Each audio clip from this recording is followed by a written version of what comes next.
بسم اللہ الرحمن الرحیم الحمد للہ رب العالمین والصلاة والسلام علی سید الاولین والآخرین وعلی آلہ واصحابہ اجمعین ومن تبعہم بإحسان الی یوم الدین اما بعد۔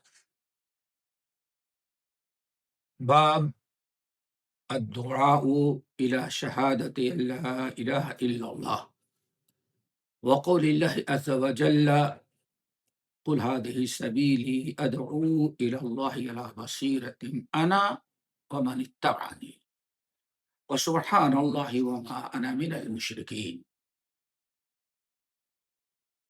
محترم حضرات اور طلباء اور ہمارے تمام اسٹوڈنٹ، تمام ساتھیوں، بحمد اللہ کتاب التوحید کے 4 باب مکمل ہو چکے ہیں۔ آج 5واں باب شروع کر رہے ہیں۔ دعا کرو اللہ تعالی ہم سب کو توحید سمجھنے، توحید پر قائم رہنے اور توحید کی دعوت دینے والا بنائے۔ 5واں باب جو ہے شیخ الاسلام نے جو قائم کیا ہے وہ یہ ہے الدعاء الى شہادت ان لا الہ الا اللہ، یعنی لا الہ الا اللہ جس کو شہادتین کہتے ہیں۔ اس کلمے کو لا الہ الا اللہ محمد رسول اللہ، اس کلمے کو کے کئی نام ہے۔ کلمہ طیبہ ہے، اسی کو شہادتین بھی کہتے ہیں، اور کلمۃ الاخلاص بھی کہا جاتا ہے، اور قرآن مجید میں اس کو کلمۃ التقوی بھی قرار دیا گیا ہے۔ یہ بھی کئی نام اس کے۔ وَعَلَّمَهُمْ سورۃ فتح کی آیت 26ویں پارے میں رب العالمین فرماتے وَعَلَّمَهُمْ کلمۃ التقوی وَكَانُوا أَحَقَّ بِهَا وَأَهْلَهَا۔ اللہ تعالیٰ نے اصحاب محمد صلی اللہ علیہ وسلم کو کلمۃ التقوی عطا کیا، یعنی اس کلمے توحید کا جو کلمہ ہے، اللہ تعالیٰ نے محمد صلی اللہ علیہ وسلم کی بات یا آپ کے زمانے میں پوری دنیا کے اندر اس کلمے کی دعوت اور عام کرنے کے لیے اصحاب محمد صلی اللہ علیہ وسلم کو منتخب فرمایا۔ اس سے صحابہ کی بڑی فضیلت ثابت ہوتی ہے کہ اللہ نے ان کو منتخب کیا تھا اور اللہ نے ان کو اس کام کے لیے چنا تھا۔ تو شہادت اللہ الہ الا اللہ اور اس کے ساتھ رسول بھی ہے، پورا کلمہ، تو اس کی دعوت دینا، اس کی طرف بلانا، جو ہمارے اور آپ کے فرائض میں سے ہے۔ ہر کلمہ گو کے فرائض میں سے ایک اپنے علم، اپنی استطاعت کے مطابق اس کلمے پر قائم رہے اور کلمے کی دعوت دیتا رہے۔ اس سلسلے میں سب سے پہلی آیت شیخ الاسلام نے جو نقل کیا ہے وہ سورہ یوسف کی بڑی مشہور آیت ہے۔ سورہ یوسف کی آخری آیات جو ہیں، جہاں پورا قصہ ختم ہو جاتا ہے، الف لام را سے شروع ہوتی ہے، یہیں سے یوسف علیہ السلام کا قصہ شروع ہوتا ہے، پھر شروع سورت سے اور آخر تک پوری سورت جو ہے وہ یوسف علیہ السلام کے قصے میں ہے۔ ہاں، آخر کے چند آیات جو ہیں وہ یوسف علیہ السلام کے قصے سے متعلق نہیں، دعوت و تبلیغ سے متعلق ہے۔ ان میں ایک بڑی اہم آیت ہے قل هذه سبیلی ادعو الی اللہ علی بصیرۃ انا ومن اتبعنی۔ یہ آیت سمجھنے کی ضرورت ہے، اس کو اپنا لاہ عمل بنانا ہے۔ دوست، قل، اللہ فرما رہے ہیں اے نبی آپ اعلان کر دیں، آپ اعلان کر دیں، بتا دیں لوگوں کو کہ ہذہ سبیلی، یہی میرا راستہ ہے۔ دیکھیے، یہی میرا راستہ ہے، یعنی اللہ نے رسول بنایا، پیغمبر ہے، یہی ہمارا جو رسالت اور نبوت کے ذریعے اللہ نے مجھے دیا ہے، احکام دیے ہیں، یہی ہمارا راستہ ہے، ہم اسی پر چلتے ہیں۔ پھر ادعو الی اللہ علی بصیرۃ، اور اسی کی طرف ہم لوگوں کو بلاتے ہیں، لوگوں کو دعوت دیتے ہیں، یعنی خود ہم اس پر قائم ہیں، اور ہمیں حکم دیا گیا ہے کہ اسی کی طرف لوگوں کو دعوت دیں۔ دیکھیے، اللہ تعالیٰ نے پورے نبی کو حکم دیا، ہادہ سبیلی، آپ اعلان کر دیے میرا راستہ ہے، اور اسی راستے کی طرف اللہ نے مجھے بلانے کے لیے دنیا میں بھیجا ہے کہ دنیا کو دعوت دیں۔ انا ومن اتبعنی، میں بھی اسی راستے پر، ہمارا بھی یہی مشن ہے، اور جو ہماری اتباع کرنے والے لوگ ہیں ان کا بھی یہی مشن ہوگا، توحید پر قائم رہنا اور توحید کی طرف لوگوں کو بلانا، دو ذمہ داری ہو گئی۔ ایک تو خود توحید پر قائم رہنا ہے، اور دوسرے توحید کی دعوت دینا ہے ہمیں، یہ دو چیزیں ہوں گی۔ اور بڑی پیاری بات اللہ صلی اللہ علیہ وسلم فرمایا، اللہ نے حکم دیا، کہیے علی بصیرتن، یہی سمجھنا ہے دوستو۔ آج اس فتنے کے دور میں آج بہت سارے لوگ تھوڑا سا معمولی سے دو چار آیت یاد کیے اور اسٹیج کا ایسا بھوت سوار ہو جاتا ہے کہ وہی دائی، وہی اسلام، وہی شیخ، سب کچھ بن جاتے ہیں۔ دوستو یہی سمجھنا ہے، علی بصیرتن، اس راستے پر ہم قائم رہیں اور اسی کی طرف لوگوں کو بلاتے، علی بصیرتن، علم کی روشنی میں۔ پتا چل گیا دعوت کے میدان میں اترنا ہر کس و ناقص کا کام نہیں ہے۔ ایک ہے امر بالمعروف نہی عن المنکر، وہ الگ چیز ہے، استطاعت کرے، استطاعت بھر کرے۔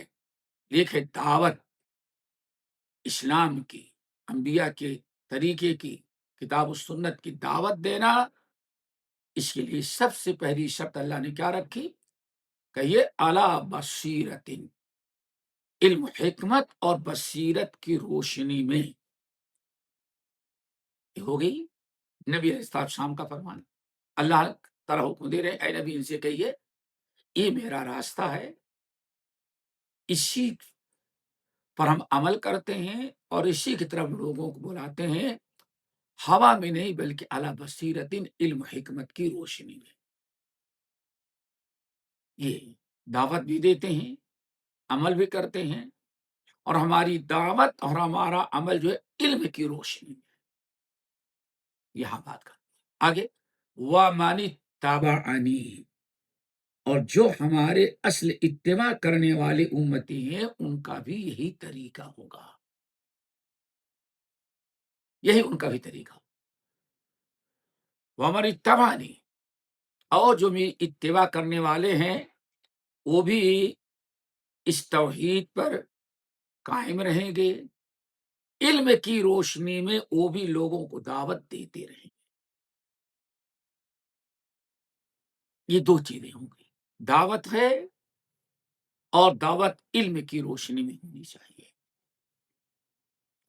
بعض لوگوں نے یہ کلمہ جو ہے اشہد ان لا الہ الا اللہ و اشہد ان محمد رسول اللہ کہتے ہیں، اس کلمے پر کما حق عمل کرنے کے لیے 7 یا 8 شرطوں کی ضرورت ہے، وہ سمجھنے کی ضرورت ہے۔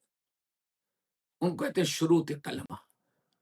ایسے سے ہماری کسی بہت پہلے ایک پروگرام ہوا تھا حکومت دبئی کی طرف سے، وہ تو دبئی حکومت نے اس کو چھپایا بھی ہے، کتاب کا نام ہے دعوت انبیاء، انبیاء کی دعوت، تقریباً دن بھر کا ایک ورکشاپ تھا، وہ چھپا ہوا ہے، اگر کبھی مل جائے تو اس کو ضرور مطالعہ کریں۔ دعوت انبیاء تو کہا جاتا ہے 7 یا 8 شرطیں ہیں، بغیر اس کے دعوت مکمل نہیں۔ وہ ذرا یاد کر لیں۔ نمبر 1 علم ہے، دیکھیں، قل ھذہ سبیلی ادعو الی اللہ علی بصیرۃ، انسان کیا مطلب ہے؟ جس کلمے کی جس چیز کی دعوت دے رہا ہے پہلے اس کو علم ہونا چاہیے، اگر علم نہیں ہوگا تو کیسے دعوت دی جائے گی؟ بڑا قصہ مشہور ہے، ہمیں مدینہ یونیورسٹی میں جب ہم پڑھتے تھے تو ہمارے بعض مشائخ نے بیان کیا، کہا کہ علاقے غیر میں، پاکستان میں علاقے غیر میں جہاں علم کی بڑی کمی ہے، کہا کہ خان صاحب داڑھی رکھے ہیں، بہت کچھ ہے، کوئی ایک سیکھ مل گیا بیچارہ، کہا کہ کلمہ پڑھو، کرتے کرتے بازو اٹھا کے دے مارا خان صاحب نے، اور تلوار ہاتھ میں ہے، کلمہ پڑھو ورنہ تو کو قتل کر دیں گے۔ ہمارے یہاں کیسا تو آیا، سکھ ہو کر کے، کافر ہو کر کے کلمہ پڑھو؟ سکھ بیچارہ کہتا ہے کہ بتاؤ کلمہ کیسے پڑھا جاتا ہے، کیا ہے؟ کہا معلوم نہیں۔ خان صاحب کہتے مجھے معلوم نہیں، بس کلمہ پڑھو۔ اب وہ سکھ کہتا ہے اچھا کلمہ پڑھاؤ ہے کیا، سمجھاؤ تو، کہتے پتہ نہیں، علم ہونا چاہیے۔ تو یہ بڑی شرطیں ہیں، ہم تمام ساتھیوں سے کہیں کہ اس کو ذرا یاد رکھیں۔ پہلی شرط کیا ہے؟ علم۔ آپ جس پر عمل کر رہے ہیں اور جس کی طرف لوگوں کو بلانا چاہتے ہیں، اس کا پہلے علم ہو کہ آپ کس چیز کی دعوت دے رہے ہیں، کیا کہنا چاہتے ہیں، اس کا علم ہو۔ نمبر دو، یقین۔ دوستو، بالکل یقین کامل ہو کہ ہاں یہی دعوت بالکل سچی ہے، اللہ ایک ہے، اللہ کا کوئی شریک نہیں، تو اس پر یقین 100% یقین کامل ہو۔ وبالآخرۃ هم یوقنون، قرآن مجید کے اندر اور دوسری آیات ہے جہاں یقین ہے، علم ہے، یقین۔ نمبر تین، اخلاص۔ اخلاص یعنی جس کی طرف بلا رہے ہیں یہ بھی بتائیں کہ ہاں اس کا کوئی شریک نہیں ہے۔ نمبر چار، صدق، سچائی، یعنی آپ اپنے دعوت میں اور اپنے اس کلمہ پڑھنے میں سچے ہوں، دل سے پڑھ رہے ہیں۔ اگر صرف زبان سے کہیں تو نفاق ہوگا، منافق ہوگا۔ صدق ہو، محبہ، اللہ اکبر، علم، یقین، اخلاص، صدق۔ نمبر پانچ، محبہ، محبت ہو اللہ سے، رسول سے اور توحید سے، اس کلمے سے محبت ہو۔ جب دل میں کسی چیز کی محبت ہوتی تو وہی اس کی اطاعت و فرما برداری پر آمادہ کرتی ہے۔ اسی لیے قرآن مجید میں کئی مقامات پر محبت کا تذکرہ ہے۔ والذین آمنوا اشد حبا للہ، جو لوگ اللہ پر ایمان رکھتے ہیں ان کے دل میں اللہ کی اتنی محبت ہوتی ہے، دین کی، توحید کی، نبی کی، اللہ تعالی سے جڑی ہوئی، دین اور دین سے جڑی ہوئی چیزوں کی اتنی محبت ہوتی ہے کہ کائنات کی کسی چیز کی محبت اس پر غالب نہیں آ سکتی۔ محبت۔ اس کے بعد والقبول، اس شرط ہے قبول۔ کیا مطلب؟ آپ نے اس کو تسلیم کر لیا، قبول کر لیا دل سے۔ کبھی آدمی زبان سے قبول کرتا ہے، ڈر سے قبول کر نہیں، صدق کے دل سے آپ اس کو قبول کر لیں۔ اور نمبر 7، والانقیاد۔ والانقیاد، انقیاد کیا چیز ہے؟ گردن جھکا دینا۔ نہیں، آپ نے کلمہ پڑھ لیا، کلمہ پڑھ لیا اور آپ نے تسلیم کر لیا کہ ہاں اللہ کے علاوہ کوئی معبود نہیں، اللہ کے علاوہ کوئی عبادت کو مستحق نہیں، اور محمد صلی اللہ علیہ وسلم سے سچا دین کوئی کسی کا نہیں۔ آپ نے اس کو تسلیم کر لیا تو اپنے عمل کے ذریعے اس کو ظاہر کریں، اس کو کہتے ہیں انقیاد، گردن جھکا دینا۔